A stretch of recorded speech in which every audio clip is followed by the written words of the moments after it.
오늘은 사도행전 12장입니다. 지금까지 사도행전의 분위기는 이제 복음이 계속해서 확장되는 가운데 이제 약간의 핍박들이 나타났습니다. 그런데 이제 사울을 볼 때 그러니까 바울이라고 하는 사울을 볼 때 이제 핍박이 본격적으로 시작되었구나. 왜냐하면은 유대인들이 이제 발급을 하잖아요. 네가 잡아올 수 있는 권한을 주겠다. 그러면 그게 정말 본격적으로 핍박이 시작됐다는 또 증거 중에 하나거든요. 그러한 가운데 예루살렘 교회의 성도들이 흩어지게 되고 그리고 안디옥까지 올라가서 복음을 증거하게 되었습니다. 근데 그때 이제 사울과 바나바가 함께 사역하며 안디옥에서 그리스도인이라는 호칭을 듣게 되었죠. 복음의 중심이 예루살렘 교회에서 이제 안디옥 교회로 움직이는 이야기를 우리가 지난주까지 했고요. 그때 마지막에 보니까 어떤 일이 있었습니까? 유대 지역에, 온 천하에 기근이 들 것이다 라고 하는 이제 아가보의 예언이 있었습니다. 그 예언을 듣고 이 사람들이 이제 힘을 모아 미리미리 이제 헌금을 모은 것 같아요. 그래서 그 사람들이 어떻게 했습니까? 유대에 사는 형제들에게 부조를 보내기로 작정하고 이를 실행하여 이제 바나바와 바울의 손으로 이제 유대 지역에 있는 장로들에게 보냅니다. 그러니까 옛날에는 이제 도움을 줬던 교회가 이제 도움을 받는 그러한 상황이 된 것이죠. 복음의 중심이 좀 이동했다고 우리가 엿볼 수가 있습니다. 그러니까 지금 이제 어려운 시절 가운데 바나바와 사울이 유대 교회를 돕던 그때에 일어났던 일입니다. 그때에 어떤 일이 일어났습니까? 헤롯 왕이 유대를 다스리고 있던 분봉 왕이에요. 로마 황제가 아닙니다. 헤롯 왕이 이제 권한을 준 거죠. 그 지역은 네가 알아서 해. 대신에 너는 제때 세금을 갖다 바치고 절대 군사적으로 어떤 문제가 없게만 하면 너 인정해 줄게 하라고 하는 그 왕이 하나 있는 건데 그 사람이 헤롯가 사람입니다. 그렇죠. 자치정부죠. 그 왜 우리 예수님 올 때도 헤롯이었잖아요. 그리고 지금도 헤롯인데 이게 다른 사람이에요. 그러니까 성이 그냥 헤롯가예요.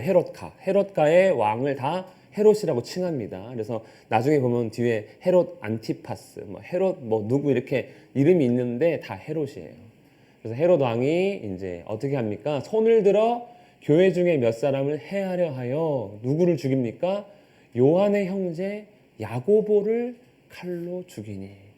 여기서 야고보는요, 예수님의 제자 야고보예요. 우리 그 베드로, 안드레, 야고보, 요한 할 때 그 야고보가 죽은 겁니다. 그 야고보가 죽었어요. 그러면 야고보서의 야고보는 누구예요? 그 사람은요, 예수님의 친동생 야고보예요. 다른 야고보입니다. 어쨌든 야고보를 죽였습니다. 왜 헤롯은 야고보를 죽였을까요? 왜 헤롯은 갑자기 교회를 핍박했을까요? 헤롯은 유대인도 아닙니다. 이 사람은 에돔 사람이에요. 에돔의 후손이고 유대를 다스릴 뿐이지 유대교회는 관심도 없는 사람인데 왜 갑자기 교회 중에 몇 사람을 저렇게 죽였을까요? 특히 야고보까지. 이유가 뭘까? 나타납니다. 그 다음에 유대인이 이 일을 기뻐합니다. 그러니까 유대인을 다스리는 왕으로서 유대인의 여론을 맞추기 위한, 비율을 맞춰주기 위한 정치적 행보인 거예요. 그러니까 나는 얘한테 아무 관심이 없어. 그러면 지가 교회가 부흥하든 말든 난 상관없어. 그런데 내가 원하는 이 사람들의 표가, 지지가 나한테 있어야 되는데 이 사람들이 얘를 싫어하네? 그러니까 그래? 네가 싫어한다? 그럼 내가 괴롭혀 줄게 하고 이제 나서준 것입니다. 가령 우리가 학교에서도 그런 거 있잖아요. 나는 얘랑 친하고 싶은데 얘가 얘를 싫어해. 학교에서 왕따 되는 이유가 그런 거 아닙니까? 그러니까 얘한테 잘 보이려고 대신 괴롭힙니다. 그리고 얘한테 잘 보이는 거죠. 지금 헤롯이 딱 그 일을 하고 있는 것입니다. 그래서 유대인들의 마음을 계속해서 얻기 위해 교회를 핍박하기 시작합니다. 그래서 누구도 잡으려고 합니까? 그러면 우두머리 잡아줘야지. 이렇게 해서 베드로도 잡으려고 합니다. 종교적인 박해가 아니고요. 정치적 이익을 얻기 위한 정말 네가 왜 박해해? 라고 하는 아무 이유 없는 헤롯이 교회를 박해하는. 그러니까 교회가 종교적으로도 탄압을 받고 이제는 정치적으로도 탄압을 받는 그런 예루살렘 지역의 유대 지역의 교회가 된 것입니다. 그리고 베드로를 잡으려고 합니다. 그런데 이제 때는 무슨 기간이라고요? 무교절 기간입니다. 무교절은 유월절을 시작으로 해서 일주일간의 기간을 무교절이라고 해요. 이 기간 때 잡으려고 보니까 무교절 기간이라는 거예요. 근데 어쨌든 잡았습니다. 잡음에 옥에 가두고 그리고 지킵니다. 군인 4씩을 4패에 맡겨. 그러니까 하루 6시간씩 돌아가면서 베드로를 지키게 만들었습니다. 왜냐하면 6월절 후에 백성 앞에 끌어내고자 하더라. 6월절은 이제 무교절을 맞추는 겁니다. 무교절까지 포함합니다. 그러니까 무교절 어느 시점에 잡았는데 무교절에는 사람을 죽이면 안 돼요. 그 유대인들이 또 싫어해요. 그거는. 왜 예수님도 6월절 되기 전에 죽이자 그랬잖아요. 그러니까 이때는 자기들은 피 보고 싶지 않은 거예요. 그래서 빨리 죽였고 무교절 중간에 잡아놓으니까 이게 끝나고 죽여야 되는 거예요. 무교절에 뭔가 살인 사건이나 이런 거 유대인들 싫어합니다. 왜냐하면 하나님 절기를 거룩하게 지키고 싶어 하거든요. 그러니까 이제 그 이후에 죽이려고 지켜라 이렇게 한 거죠. 그러니까 유대인들을 위해서라면 교회도 핍박하고 절기도 지켜주고 하는 이제 헤롯 왕의 모습을 볼 수 있죠. 아마 불교인의 표심을 얻기 위해서는 아마 뭐 정치인들이 기독교 탄압할 수도 있어요. 이게 참 무서운 거거든요. 이 정치적 탄압은 이유가 하여튼 다들 표에 있기 때문에 하는 겁니다. 이에 그래서 베드로가 옥에 갇혀 있고 아직 죽지 않았으니까 교회는 그를 위해 간절히 기도합니다. 뭐 이렇게 이제 잡혀 있는 것이죠. 베드로가. 그리고 이제 다음 날이 무교절이 끝나는 밤이었던, 그러니까 다음 날이 무교절이 끝나는 날이에요. 그래서 헤롯이 잡아내려고 한 그 전날에, 그러니까 무교절이 끝나기 그 전날 밤에가 되는 거죠. 그때 이제 베드로가 쇠사슬에 매여서 누워 자는데 그 파수꾼은 문 밖에서 옥을 지키고 있습니다. 그러니까 그 전날 밤에 일어난 일입니다. 무교절 마지막 밤입니다. 무교절 마지막 밤은 안식일이에요. 무교절이 안식일에 시작해서 안식일에 마치거든요. 그러니까 이제 안식일 밤입니다. 유대인들 다 자고 있고 아무런 활동을 하지 않는 그 시간에 일어난 일이다라는 것이죠. 호련히 하나님의 천사가 나타나서 옥중에 광채가 빛납니다. 하나님의 천사란 의미죠. 그냥 사람이 있으면 뭐 천사인지 사람인지 모르는데 그 증거로 빛이 나는 한 존재가 있습니다. 하나님의 천사죠. 베드로의 옆구리를 툭 쳐서 일어나라 하고 깨웁니다. 일어나! 지금 잘 때가 아니야! 일어나! 하고 하면서 쇠사들이 그 손에서 스르륵 벗겨집니다.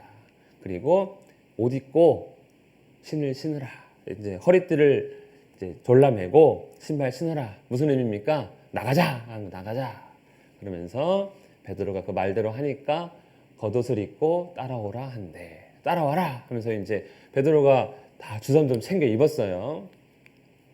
그렇게 하고 이제 하나님께서 천사를 보내서 베드로를 구출해 내십니다. 아까 교회가 뭐 했다고 했습니까? 그를 위해서 기도했죠. 기도해서 하나님이 구원해 주신 건가요? 맞죠? 네, 그렇게 생각해야죠. 맞죠. 기도 괜히 그럼 기도가 나올 이유가 없잖아요. 하나님이 기도 응답을 해주셨고 물론 하나님의 계획이 아직 베드로를 향한 계획이 끝나지 않았다는 것을 의미하기도 합니다. 베드로가 이제 천사를 따라갑니다. 그런데 이 베드로 상태가 조금 희한해요. 생시인 줄 알지 못하고 환상을 보는 거예요. 꿈인 줄 아는 거예요. 아, 내가 꿈에서 이제 탈출하는구나. 진짜 내가 막 간절히 원하나 보다 탈출을 막 이렇게 생각하는 거죠. 우리가 계속 꿈꾸잖아요. 뭔가 원하면은 꿈에서도 보이잖아요. 그게 그런 상태인가 하고 이제 하는 거죠. 하나님의 이 구원이라는 게 우리의 정신세계와는 상관없을 수도 있다는 걸 한 번씩 생각할 수 있습니다. 그리고 이제 천사를 따라가면서 첫째 파수, 둘째 파수를 지나 베드로를 겹겹이 지키고 있는데 그냥 쑥 다 통과했다는 거예요. 이 사람들도 아마 깊이 잠들었겠죠. 잠들게 하셨겠죠, 하나님께서. 그리고 시내로 통한 쇠문에 이르니 문이 저절로 열리는지라. 그러면서 이제 나와서 한 거리를 지나매 한 블럭의 거리를 지나니까 이제 안전하다 하고 천사는 떠나갑니다. 베드로가 이제 감옥에서 탈출을 했습니다. 자, 교회가 이제 얼마나 교회가 기도하는 게 중요하구나 우리가 볼 수 있는 대목이기도 하죠. 근데 한편으로는 또 의문 들어요. 야고보를 위해서는 기도 안 한 거야. 야고보 죽었잖아요. 야고보는 칼로 죽었다는 것은 목이 잘렸다는 것 아니겠습니까? 야고보는 죽었잖아요. 그러니까 참 세례 요한 죽었을 때처럼 그러면 야고보는 죽고 베드로는 살았으니까 조금 기분이 결코 좋은 건 아닙니다. 그렇죠? 그러니까 이게 하나님 안에서 이해를 한다면 참 어려운 일인 것이죠. 왜 그는 죽였을까 이렇게 할 수 있습니다. 어쨌든 베드로가 그제서야 정신이 들어서 이제 말합니다. 내가 하나님 이제야 참으로 깨달았다. 정신 번쩍 차린 거죠. 하나님께서 나를 구원하기 위해 천사를 보내셨구나. 그래서 헤롯의 손과 유대 백성의 모든 기대에서 벗어나게 하신 줄 알았노라. 즉 이를 죽여서 그들이 모두 기뻐하려고 했는데 그걸 다 실망시키신 하나님께 영광을 돌리고 있습니다. 하나님의 도우심을 깨달았습니다. 그리고 베드로가 향한 곳은 어디입니까? 마가의 다락방. 여기가 이제 성령이 임한 그 장소이기도 한데 거기에 늘 모여가지고 있었던 예루살렘 교회의 본거지입니다. 거기에 이제 가는 거예요. 가니 여러 사람이 거기에 모여 기도하고 있더라. 베드로를 위해서 계속해서 기도하고 있었던 교회입니다. 그럼 저 요한의 어머니 그랬는데 지금 아까 야고보 요한의 동생이라고. 그 요한의 어머니 아니에요. 이 요한은 또 다른 요한이에요. 그러니까 이 마가라 하는 요한이잖아요. 그러니까 마가의 어머니예요. 이게 같은 사람입니다. 그러니까 이 마가는 나중에 우리가 이게 로마식 이름 마가일 거예요. 그리고 요한은 유대식 이름. 왜냐면 이게 사도행전이니까 이제 로마식 이름으로 쓴 것 같아요. 마가라는 요한입니다. 그 야고보 요한 달라요. 그러면은 얘 아버지가 세베대인데 세베대는 저기 어부잖아요. 갈릴리에. 그러니까 다르죠. 갈릴리 어부의 아내가 예루살렘에 집 한 채를 크게 갖고 있다? 이거 이혼했네. 예. 재산 분할했는데 다 가져갔어 아내가. 이렇게 되는 건데 그건 아니고 150명의 사람이 모여서 기도할 정도로 큰 집을 소유했다는 것은 제법 부유하죠. 그리고 이제 이 요한의 어머니는 그 바나바의 바나바와의 사촌? 왜냐면은 그러니까 바나바의 또 자매일 수도 있어요. 왜냐면은 마가가 바나바의 생질이었거든요. 그러니까 다 같은 집안입니다. 잘 살아요. 바나바가 자기 재물 팔아가지고 막 교회 도와주고 하지 않았습니까?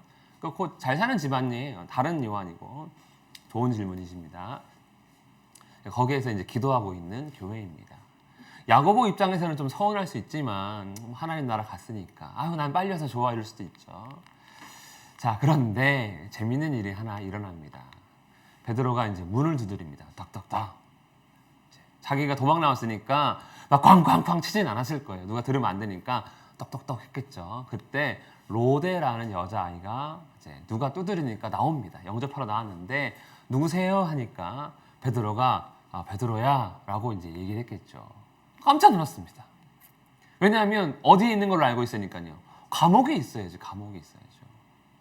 그래 너무 깜짝 놀라가지고 문을 안 열어주고 그냥 들어갑니다. 그리고 베드로는 문 밖에 그냥 서 있습니다. 문 안 열어주니까 서 있습니다. 그리고 들어가서 사람들에게 말합니다. 베드로가 왔어요. 그랬더니 사람들이 뭐라고 합니까? 미쳤냐 너 미쳤냐? 베드로는 지금 어디에 있어야 돼요? 감옥에 있어야 돼요. 그래야 자기들이 뭐 할 수 있어요? 기도할 수 있어요. 야 우리가 기도해야 되는데 지금 걔가 탈출하면 안 되지. 뭐 이런 느낌. 이게 좀 이상합니다 지금. 네가 미쳤다. 그렇지. 기도가 중요해요. 이거 탈출이 중요하지 않아. 맞죠? 기도의 목적이 뭐예요? 베드로의 구원인데 이거 안 돼. 나오면 안 돼.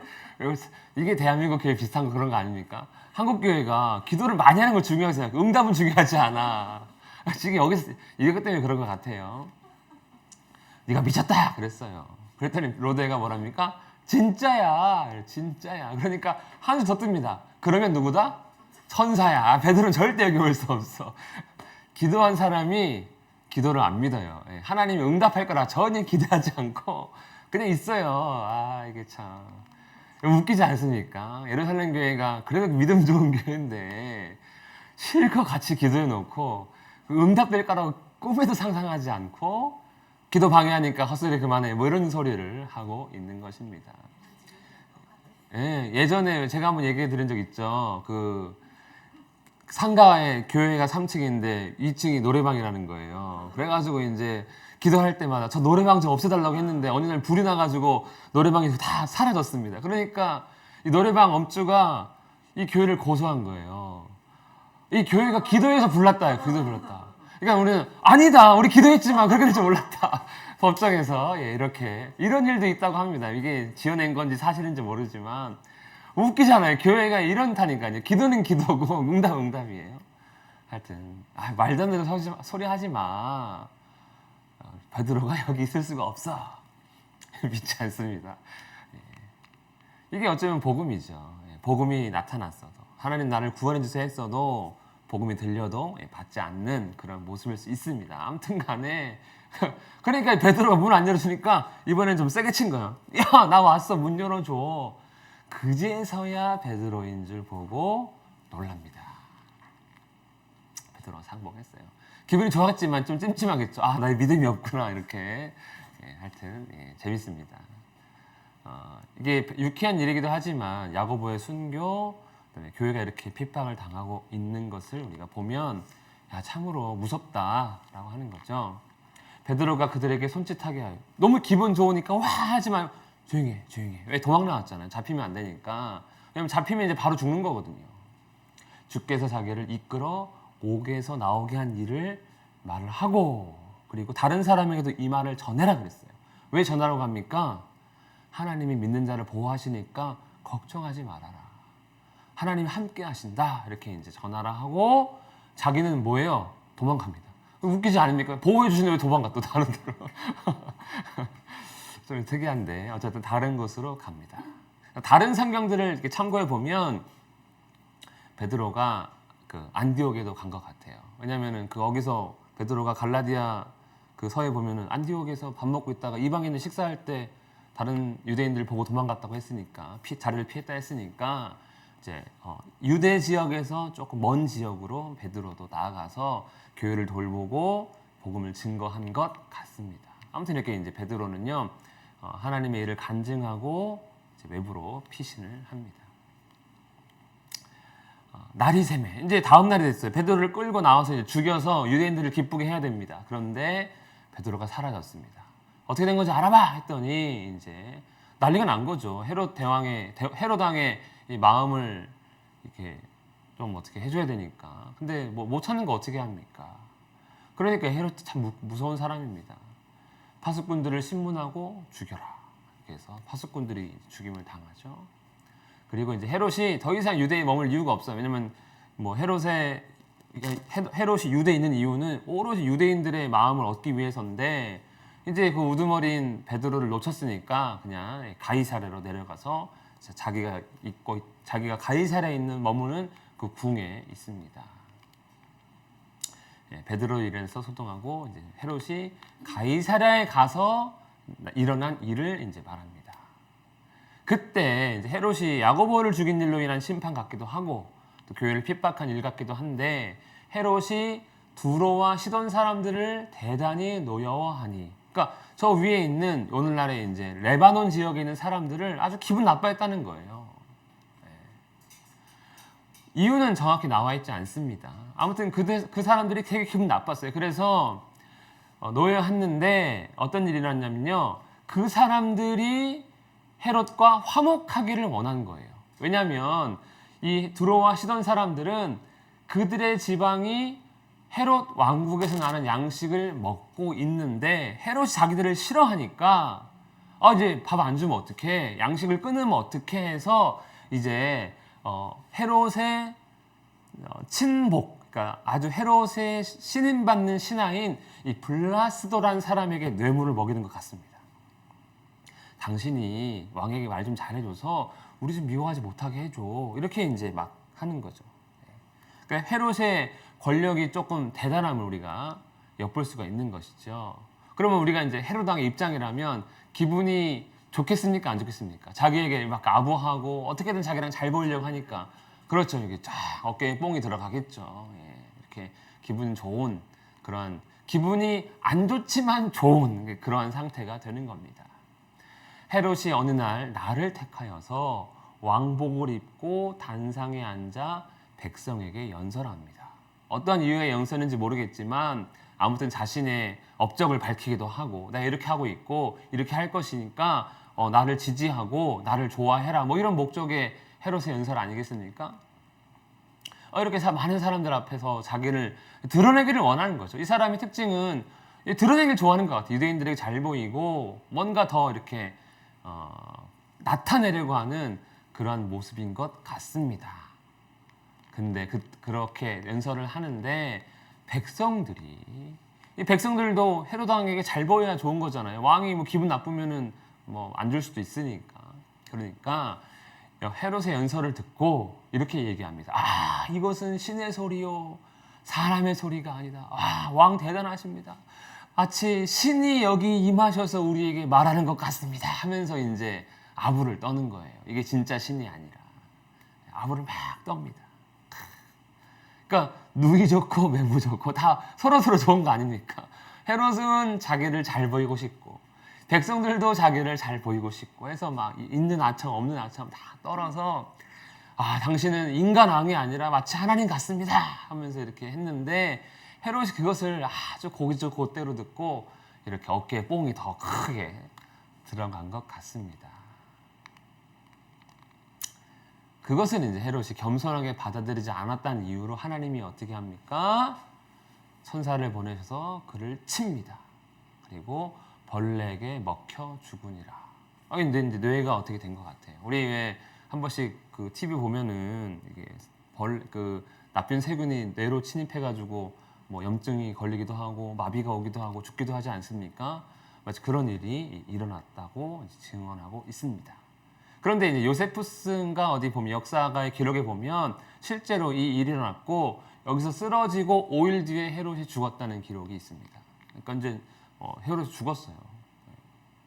이 헤롯이 아까 야고보를 죽인 헤롯, 베드로를 옥에 가둔 헤롯, 교회를 핍박한 헤롯입니다. 아무 이유도 없이 오직 그냥 자기 잘 보이게 하기 위해서 이렇게 하는 거죠. 헤롯 경우를 보면 사람에게 잘 보일 필요가 없다는 게 금방 나타나요. 이렇게 하면 뭐합니까? 하나님이 치면 끝인데요. 그래서 자신을 신으로 여기다가 신에게 얻어맞고 죽은 헤롯의 최후입니다. 그렇게 이제 이런 일이 있고 나서 하나님의 말씀은 흥왕하여 더하더라. 보니까 자신들을 괴롭힌 사람들, 예수 믿는 사람들을 괴롭혔던 자의 최후가 끔찍하잖아요. 왕임에도 불구하고. 그러니까 더 담대하게 말씀을 전했는지 말씀을 더 잘 흥하고 더 크게 전해집니다. 그러니까 시련이 당했던 교회인데 결국 하나님의 은혜와 도우심으로 더 확장되는 복을 우리가 볼 수가 있습니다.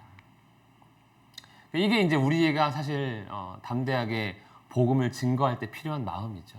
확신, 보호하심, 돌보심 이게 우리에게 있다. 부끄러운 게 아니다. 이런 마음들이 있어야 합니다. 그리고 마지막에 다시 바나바와 사울이 부조하는 일을 마치고 마가라 하는 요한을 데리고 예루살렘에서 안디옥으로 돌아갔다. 마가가 이제 엄마랑 같이 살다가 삼촌 바나바와 함께 이제 안디옥으로 돌아감으로써 이 12장이 끝이 납니다. 아까 지금 그러니까 이게 어떤 상황이냐면 이 부조를 가지고 와서 부조 전해주고 돌아가기 그 사이의 일처럼 기록하고 있는 거예요. 그러니까 교회가 이렇게 핍박을 당하고 있지만 하나님의 돌보심으로 이제 확장이 된다. 근데 그 무게추가 어디에 있는 겁니까? 이제 바나바와 사울이 이제 돌아갔잖아요. 바울과 바나바가 그리고 요한을 데리고 갑니다. 그리고 바로 1차 전도 여행이 시작되거든요. 그러니까 하나님의 도우심이 이 복음을 증거하는 사람들과 함께 있다라는 것을 이제 보여주는 내용이 12장입니다. 하나님께서 우리를 보호하시고 섭리가 있다. 물론 이 야고보의 죽음을 보면 하나님의 섭리를 우리가 다 이해할 수는 없습니다. 하지만 이렇게 함께 하신 우리가 믿고 담대하게 복음을 전해야 할 것입니다. 오늘 여기까지 하겠습니다. 질문.